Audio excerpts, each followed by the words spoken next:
నమస్తే, welcome to Social post. నేను మీ anchor Vishnu. ప్రస్తుతం నాతో పాటు NISM and CRISIL certified wealth manager Revanth Chalamala ఉన్నారు. వారితో మాట్లాడదాం. నమస్తే రేవంత్. నమస్తే sir. Revanth, welcome to Social Post. Thank you.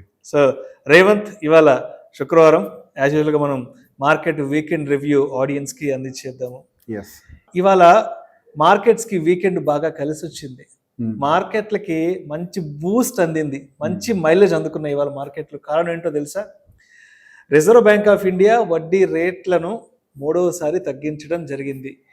ఈ సంవత్సరం ప్రథమార్థంలోనే ఆల్మోస్ట్ ఇది మూడోసారి. ఫిబ్రవరిలో ఒకసారి తగ్గించింది, ఏప్రిల్లో ఒకసారి తగ్గించింది, ఇవాళ జూన్లో తగ్గించింది మూడోసారి. ఇవాళ కూడా 50 బేసిస్ పాయింట్లు కూడా తగ్గించడం జరిగింది. సో ఒక్కసారిగా ఆర్బీఐ తీసుకున్న ఈ కీలక నిర్ణయంతో మార్కెట్లలో మంచి ర్యాలీ రావడం జరిగింది. అయితే ఇవాళ శుక్రవారం వీకెండ్ మార్కెట్లు ఎక్కడ క్లోజ్ అయ్యా ఒక్కసారి చూద్దాము. సెన్సెక్స్ విషయానికి వస్తే 746 పాయింట్లు లాభపడి 82,188 వద్ద క్లోజ్ అయింది. నిఫ్టీ విషయానికి వస్తే 252 పాయింట్లు లాభపడి 25,003 వద్ద క్లోజ్ అవ్వడం జరిగింది. సో మొత్తానికి ఈ వీకెండ్ మార్కెట్లకి ఆర్బీఐ తీసుకున్న కీలక నిర్ణయం రూపంలో కూడా బాగా కలిసి రావడం జరిగింది. ఇక్కడి నుంచి ఏంటి మార్కెట్లో ఎటువంటి ర్యాలీని చూడబోతున్నాం అంటారు? ఆల్మోస్ట్ చెప్పాలంటే గత నెల రోజులుగా మార్కెట్ ఒకటే జోన్లో స్ట్రక్అప్ అయిపోయింది. 25,000 పైకి వెళ్ళి క్లోజ్ అవ్వడానికి ఇబ్బంది పడుతుంది. ఇంతకు ముందు 25,100 ఒక హైని మేక్ చేసి దాన్ని బ్రేక్ చేయడానికి కష్టపడుతుంది. డౌన్ సైడ్ కూడా మనకి 24,500 దగ్గర డౌన్ సైడ్ పోకుండా ఇబ్బంది పడుతుంది. ఒక టైట్ జోన్లో ఇరుక్కుపోయింది మార్కెట్. ఇవాళ మార్కెట్లో 50 బేసిస్ పాయింట్ కట్స్ రాగానే డెఫినెట్గా మార్కెట్ అప్ సైడ్ అయితే మూవ్ అయింది, దేర్ ఇస్ నో డౌట్. కాకపోతే దాంట్లో మరికొన్ని సమస్యలు కూడా ఉన్నాయి, దాన్ని కూడా మనం ఒకసారి డిస్కస్ చేద్దాం. డెఫినెట్గా ఆర్బీఐ దాని గురించి మాట్లాడింది లేదు, బట్ నా అనాలిసిస్ ప్రకారం ఉన్నాయి కూడా, డెఫినెట్గా వాటి గురించి డిస్కస్ చేద్దాం. సో ఈ రోజు మార్కెట్ అంత ఫాస్ట్గా పైకి వెళ్ళడానికి కారణం అసలు ఆర్బీఐ సైడ్ నుంచి 50 బేసిస్ పాయింట్స్ కట్ అనేది మార్కెట్లో ఎక్స్పెక్టేషన్ లేదు. కట్ ఉంటుందనేది యాంటిసిపేట్ చేశారు, కానీ 50 బేసిస్ పాయింట్స్ అనేది యాంటిసిపేట్ చేయలేదు. 25 బేసిస్ పాయింట్స్ వరకు మార్కెట్లో రేట్ కట్ అనేది యాంటిసిపేటెడ్. లేకపోతే కుదిరితే ఈసారి చేయకుండా కూడా ఆపుతారు, న్యూట్రల్ స్టాండ్స్ కూడా తీసుకుంటారు అనేది కూడా యాంటిసిపేట్ చేశారు. కాకపోతే రివర్స్లో ఒక 50 బేసిస్ పాయింట్స్ అనేది కట్ రావడంతో మార్కెట్లో ఒకేసారి ఒక అప్సైడ్ మూమెంటం అయితే కనిపించింది. ఇవాళ మార్నింగ్ మార్కెట్ ఓపెన్ అవ్వటమే కొంతవరకు న్యూట్రల్గానే ఉంది.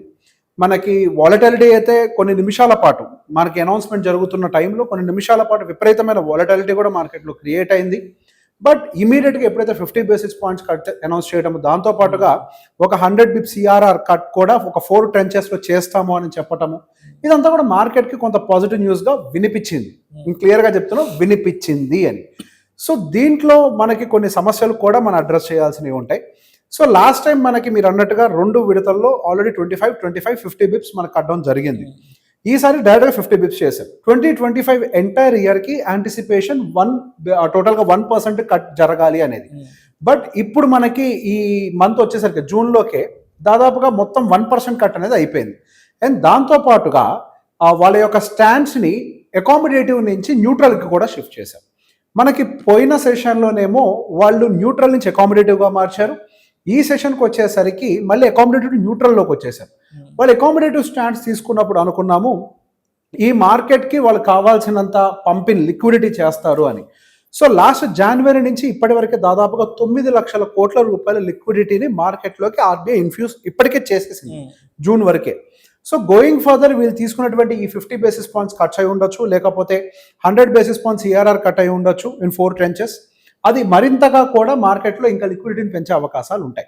సో ఇక నుంచి వాళ్ళు తీసుకోబోయేటువంటి నిర్ణయాలు డేటా పాయింట్స్కి అనుకూలంగా తీసుకుంటాము, అకామిడేటివ్ పద్ధతిలో కాదు. అకామిడేటివ్ పద్ధతి అని అంటే మార్కెట్ని మేము బూస్ట్ చేసే విధంగా మాత్రమే పనిచేస్తాము అనటాన్ని అకామిడేటివ్ పద్ధతి అని అంటారు. సో అకామిడేటివ్ పద్ధతిలో కాదు, రాబోయేటువంటి డేటాస్ని మేము గమనించుకుంటూ మాత్రమే ఎటువంటి నిర్ణయాలైనా తీసుకుంటామని చెప్పేసి వాళ్ళకు స్టాండ్స్ని మార్చుకున్నారు. సో గోయింగ్ ఫర్దర్ మనం ఈ స్థాయిలో ఇంట్రెస్ట్ రేట్ కట్స్ ఉంటాయనంటే దానికి అవకాశాలు ఎక్కువగా లేవు. మేబీ నెక్స్ట్ రాబోయేటువంటి సెప్టెంబర్లో ఉంటుంది అనుకుంటే ఇంకొక ఎంపీసీ మీటింగ్.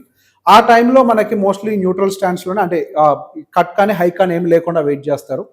ఒకవేళ ఈ లిక్విడిటీ సర్ప్లస్ మరీ ఎక్కువగా అయిపోయి ఇన్ఫ్లేషన్ కనుక పెరిగింది అని అంటే మళ్ళీ రివర్స్ కూడా చేస్తారు ఒక 25 బేసిస్ పాయింట్స్. అది కూడా ఛాన్సెస్ ఉన్నాయి. దాంతోపాటుగా మరొక అంశం గురించి చెప్పారు. ఎఫ్పిఎస్ యొక్క అవుట్ఫ్లో పెరుగుతోంది, ఆల్మోస్ట్ $1.9 బిలియన్ ఏదో అవుట్ఫ్లో కూడా ఉంది అని చెప్పేసి మాట్లాడారు. ఎఫ్పిఎస్కి సంబంధించినటువంటి అవుట్ఫ్లోస్ మరింతగా పెరిగే అవకాశాలు ఉంటాయి ఇప్పుడు జరిగినటువంటి యాక్షన్ వల్ల అనేది ఇందాక నుంచి నేను అదే చెప్తున్నాను. దీంట్లో other side of the coin కూడా మనం గమనించాలి. సో మనకి యూఎస్లో ఉండేటువంటి ఆ 10-year bond yield somewhere around ఏదో 4.5 దగ్గర అయితే ట్రేడ్ అవుతుంది. మన Indian bond yield somewhere around ఏదో 6% దగ్గర ఏదో ట్రేడ్ అవుతుంది. దానికి దీనికి మధ్యలో ఉన్నటువంటి డిఫరెన్స్ని స్ప్రెడ్ డిఫరెన్స్ అని అంటారు, స్ప్రెడ్ అని అంటారు. ఆ స్ప్రెడ్ యావరేజ్గా 1.5%గా నిన్నటి వరకు ఉంది. ఇప్పుడు వచ్చినటువంటి ఇంట్రెస్ట్ రేట్ కట్ వల్ల ఆ స్ప్రెడ్ మరింతగా స్ట్రింక్ అయి 1%కి వచ్చేసింది. సో ఇక్కడ 1% మాత్రమే, అంటే యూఎస్ బాండ్స్ కొనుక్కుంటే వాళ్ళకి 4.5, ఇండియన్ బాండ్స్ కొనుక్కుంటే 5.5. సో బేసిక్ ఇక్కడ కేవలం 1% మాత్రమే డిఫరెన్స్ ఉంది. ఈ 1% కోసం అక్కడ ఉండేటువంటి బాండ్ ఇన్వెస్టర్స్ ఇండియన్ మార్కెట్లో ఇన్వెస్ట్ చేస్తారా అనేది ఒక పెద్ద ప్రశ్న.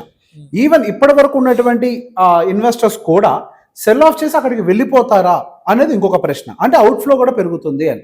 ఎందుకు ఇక్కడ ఇంకా స్టిల్ 1% ఎక్కువగానే ఉంది కదా అని అంటే అక్కడ వాళ్ళకి డాలర్ అప్రిసియేషన్ ఒకటి ఫేవర్ చేస్తుంది. 2 to 3% డాలర్ అప్రిసియేషన్ ఉంటుంది. ఒక 4.5% వరకు బై డిఫాల్ట్గా వాళ్ళకి ఈ interest rate risk free interest rate అని చెప్పొచ్చు. పుట్ టుగెదర్ వాళ్ళకి 6.5 నుంచి 7% వరకు కూడా రిస్క్ ఫ్రీ రిటర్న్ వచ్చే అవకాశాలు యూఎస్ బాండ్స్లో వాళ్ళకి కనపడే అవకాశాలు ఉన్నాయి.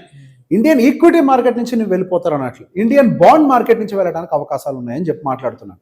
సో గోయింగ్ ఫర్దర్ ఇది కనుక ఏమైనా యాక్సెలరేట్ అయితే మళ్ళీ రూపీ డిప్రిషియేట్ అవ్వడానికి కూడా మళ్ళీ అవకాశాలు. సో నార్మల్గానే డాలర్ అప్రిషియేట్ అవుతుంది, రూపీ డిప్రిషియేట్ అవుతుంది. గోయింగ్ ఫర్దర్ ఈ అవుట్ఫ్లోస్ కనుక మరింతగా పెరిగితే అది మరికొంత వీక్నెస్కి కూడా దారితీసే అవకాశాలు ఉంటాయని కూడా భయంగా ఉంది. ఒకవేళ యుఎస్ బాండ్ ఈల్డ్స్ కనుక కంట్రోల్లోకి వస్తే ఆ థ్రెట్ మనకు ఉండదు. కానీ యుఎస్ బాండ్ డీల్స్ కనుక కంట్రోల్లోకి రాకపోతే మాత్రం ఆ థ్రెట్ ఎక్కువగా ఉండే అవకాశాలు ఉన్నాయి. ఇప్పుడు యుఎస్ బాండ్ డీల్స్ కిందకి రావాలి అని అంటే అది ఫెడ్ చేతుల్లో ఉంది. రేపు 18వ తారీఖు, ఈ నెల 18వ తారీఖున మన ఆర్బీఐ మీటింగ్ లాగానే ఫెడ్ మీటింగ్ కూడా జరగబోతుంది. అక్కడ ఫెడ్ యొక్క అవుట్కమ్ ఎలా ఉంటుంది అన్న దాని మీద యాక్చువల్ ఫోకస్ అంతా ఉంటుంది. ఆర్బీఐ కట్ కంటే కూడా ఫెడ్ కట్ మీద మార్కెట్ డైరెక్షన్ తీసుకుంటుంది. ఇవాళ న్యూస్ బేస్డ్ రియాక్షన్ మాత్రమే వచ్చింది. ఇంకా రెసిస్టెన్స్ జోన్ని బ్రేక్ చేయలేదు. ఇంకా రెసిస్టెన్స్ జోన్లోనే మార్కెట్ ఉంది. గోయింగ్ ఫర్దర్ ఫెడ్ యొక్క అవుట్కమ్ ఎలా ఉంటుంది అన్న దాన్ని బేస్ చేసుకొని ఒక 25 బేసిస్ పాయింట్స్ కట్స్ వచ్చినా, ఎక్కువ అవసరం లేదు, 25 బేసిస్ పాయింట్స్ కట్ వచ్చినా కానీ మార్కెట్ పైకి మూవ్ అవుతుంది. అసలు కనుక వాళ్ళు ఏ కట్ ఇవ్వలేదు అని అంటే మాత్రం మళ్ళీ మార్కెట్ యూటర్న్ తిప్పుకొని కిందకి రావడానికి అవకాశాలు క్లియర్గా కనపడుతున్నాయి. ఫెడ్ ఇంట్రెస్ట్ రేట్ కట్ చేస్తుందా చేయదా, ఇదే పెద్ద ప్రశ్న. ఒకవైపుగా చూస్తేనేమో అక్కడ వాళ్ళకి సంబంధించిన జాబ్స్ డేటా వీక్గా వస్తుంది. వాళ్ళ ఇన్ఫ్లేషన్ యాజ్ ఆఫ్ నౌ అయితే కంట్రోల్డ్గానే ఉంది. అండ్ వాళ్ళకి సంబంధించినటువంటి జీడిపి ష్రింక్ అవుతుంది, 0.2% లాస్ట్ టైం ష్రింక్ అయింది. సో బేసిక్ ఇటువంటి సమయంలో మార్కెట్లో లిక్విడిటీని పెంచి ఎకానమీని బూస్ట్ చేయడం ప్రభుత్వం యొక్క బాధ్యత. సహజంగా ఏ సెంట్రల్ బ్యాంక్ అయినా ఈ టైంలో ఇంట్రెస్ట్ రేట్ కట్ అయితే చెయ్యాలి. కానీ చెయ్యకుండా ఉండడానికి గల కారణం ట్రంప్ రిలేటెడ్ టారిఫ్ ఇష్యూ. ఈ ట్రంప్ టారిఫ్ ఇష్యూ కూడా దాదాపుగా ఎండ్ కూడా రాబోతుంది. ఆయన ఇచ్చిన 3 నెలల గడువు ఏప్రిల్ 9వ తారీఖున అనౌన్స్ చేసినట్టున్నాడు. అంటే మే, జూన్, జూలై 9వ తారీఖుకి గడువు ముగుస్తుంది. సో ఈ గోయింగ్ ఫర్దర్ గడువు ముగిసే లోపల ఏమైనా డెవలప్మెంట్స్ ఉంటాయా ఇది కూడా గమనిస్తూ ఉంటుంది.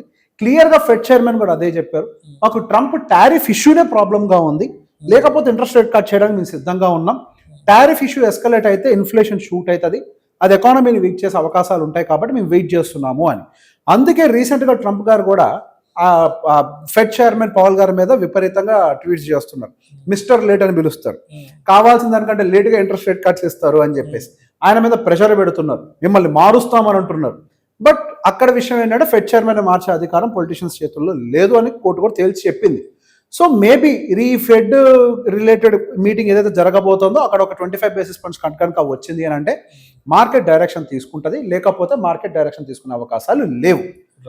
సో ఈ రోజు మార్కెట్ ఎక్కువగా డ్రైవ్ చేసింది ఏంటో కూడా ఒకసారి గమనిస్తే మనము మార్కెట్లో సహజంగా ఇంట్రెస్ట్ రేట్ కట్స్ కనుక జరిగినట్లయితే ఎక్కువ NBFCs, private banks first advantage తీసుకుంటాయి. దాంతోపాటుగా సిఆర్ఆర్ కూడా 4 ట్రెంచెస్లో కట్ చేస్తామని చెప్పారు కదా, డెఫినెట్గా ప్రాఫిటబిలిటీ పెరుగుతుంది వాళ్ళకు కూడా. సో ఈరోజు private banking and NBFC support చేసాయి. అంతకంటే ఎక్కువగా సపోర్ట్ చేసింది రియాలిటీ. సో ఈ వడ్డీ రేట్లు ఎక్కువగా ఉండడం వల్ల హోమ్ లోన్స్ కావచ్చు, అదర్ లోన్స్ కావచ్చు, ఇవన్నీ కూడా కొంత తీసుకోవడం వీక్ అవుతుంది అనేది సహజంగా ఉండేటువంటి సెంటిమెంట్. ఇంట్రెస్ట్ రేట్ కట్ జరిగితే లోన్స్ తీసుకోవడం పెరుగుతుంది అనేది కూడా జనరల్ సెంటిమెంట్. దానివల్ల రియాలిటీ బాగా పెరిగింది. రియాలిటీ సెగ్మెంట్ గ్రో అయితే ఇంకోటి సపోర్ట్ చేసేది అంటే మెటల్ సెగ్మెంట్ గ్రో అయింది. అండ్ దాంతో పాటుగా మరొక సెగ్మెంట్ ఏం గ్రో అవుతుంది లోన్స్ తోటి, డెఫినెట్గా మనకు ఆటోమొబైల్ సెగ్మెంట్. ఈవెన్ ఆటోమొబైల్ సెగ్మెంట్కి కూడా మెటల్ సెగ్మెంట్ లింక్ అయి ఉంటుంది. సో బేసిక్గా ఈ రోజు ఈ 3 పర్టికులర్గా మార్కెట్ని బాగా ర్యాలీ చేశాయి. దాంతోపాటుగా బ్యాంకింగ్ స్టాక్స్ బాగా సపోర్ట్ చేశాయి. ఈ రోజు నిఫ్టీ 50లో కూడా టాప్ కాంట్రిబ్యూటర్స్ లో హెచ్డిఎఫ్సి బ్యాంక్ వీళ్ళే ఉన్నారు, బజాజ్ వీళ్ళే ఎక్కువగా ఉన్నారు, దాంతోపాటుగా M&M. సో ఆటోమొబైల్, బ్యాంకింగ్ ఇవి ఎక్కువగా కనిపించాయి. అండ్ గోయింగ్ ఫర్దర్ దీంతో పాటుగా కొన్ని ఐటమ్స్ కూడా లిస్ట్ చేశారు ఆయన. పర్టికులర్గా రూరల్ కన్జంప్షన్ కూడా బూస్ట్ అయ్యే అవకాశాలు ఉన్నాయి, వర్షపాతం మంచిగానే నమోదయ్యే అవకాశాలు ఉన్నాయి. ఆల్రెడీ మనకి ఎర్లీ మాన్సూన్స్లోకి ఎంటర్ అయిపోయాము. సో దీనివల్ల కొందరికి రూరల్ ఎకనామిక్ బూస్ట్ కూడా వచ్చే అవకాశాలు ఉన్నాయని చెప్పేసి కూడా మాట్లాడారు. దాంతో పాటుగా ఇన్ఫ్లేషన్ పాయింట్ ఆఫ్ వ్యూలో కూడా ఒక 0.3% వరకు కట్ డౌన్ చేశారు.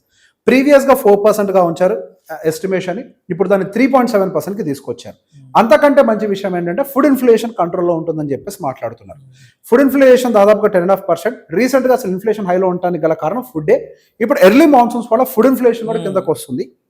సో అది కూడా మంచి విషయం. సో కన్జంప్షన్ బూస్ట్ అవుతుంది, అది కూడా ఒక పాజిటివ్ ఆస్పెక్ట్ కింద చెప్పారు. సో గోయింగ్ ఫర్దర్ ఇవన్నీ కూడా ఎకానమీలో యాజ్ ఆఫ్ నౌ ఒక్క ఎక్స్టర్నల్ ట్రేడ్స్ రిలేటెడ్ తప్పించి మిగతాదంతా కూడా బెటర్గానే ఉంది. ఈ టారిఫ్ అన్సర్టనిటీ కూడా కొద్దిగా సెటిల్ డౌన్ అయింది అని అంటే మార్కెట్లో డెఫినెట్గా కొత్త బూస్ట్ వచ్చే అవకాశం ఉంది. In between however June complete అయితే జూలైలో మళ్ళీ మనకు ఇంకొక క్వార్టర్ రిజల్ట్స్ వస్తాయి. ఆ నెంబర్స్ డెఫినెట్గా మార్కెట్ చూస్తుంది. ఈ క్వార్టర్ నెంబర్స్లో డెఫినెట్గా కొంతవరకు ప్రాఫిటబిలిటీ, పర్టికులర్గా కన్సంప్షన్ బేస్డ్ ఎకానమీలో కొంత ప్రాఫిటబిలిటీ పెరిగే అవకాశాలు ఉన్నాయి. ఇన్ఫ్లేషన్ కూల్ డౌన్ అవడం వల్ల రా మెటీరియల్ చీపర్ ప్రైస్ దొరికినప్పుడు డెఫినెట్గా ప్రాఫిటబిలిటీ కూడా కొంత ఇంక్రీజ్ అవుతుంది. సో గోయింగ్ ఫర్దర్ కంపెనీ యొక్క నెంబర్స్ పెరగడంతో పాటుగా గైడెన్స్ కూడా పెరిగే అవకాశం ఉంది.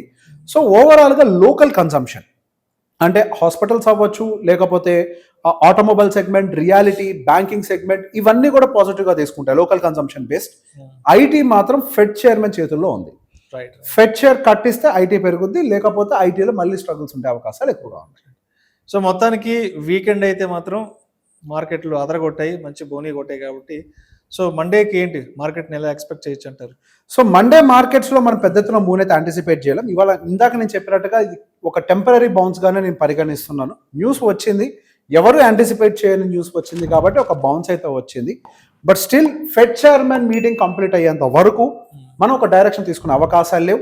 మార్కెట్ ఇప్పుడు ఉన్నటువంటి 25,000 లెవెల్ ఇంకా రెసిస్టెన్స్ జోనే. ఆ రెసిస్టెన్స్ జోన్ని బ్రేక్ చేయనంత వరకు మనం ఎటువంటి యాంటిసిపేషన్ పెట్టుకోవడానికి లేదు. ఒకవేళ కొంచెం పైకి వెళ్ళినా సెల్లర్స్ ఇంకా రెడీగానే ఉన్నారు.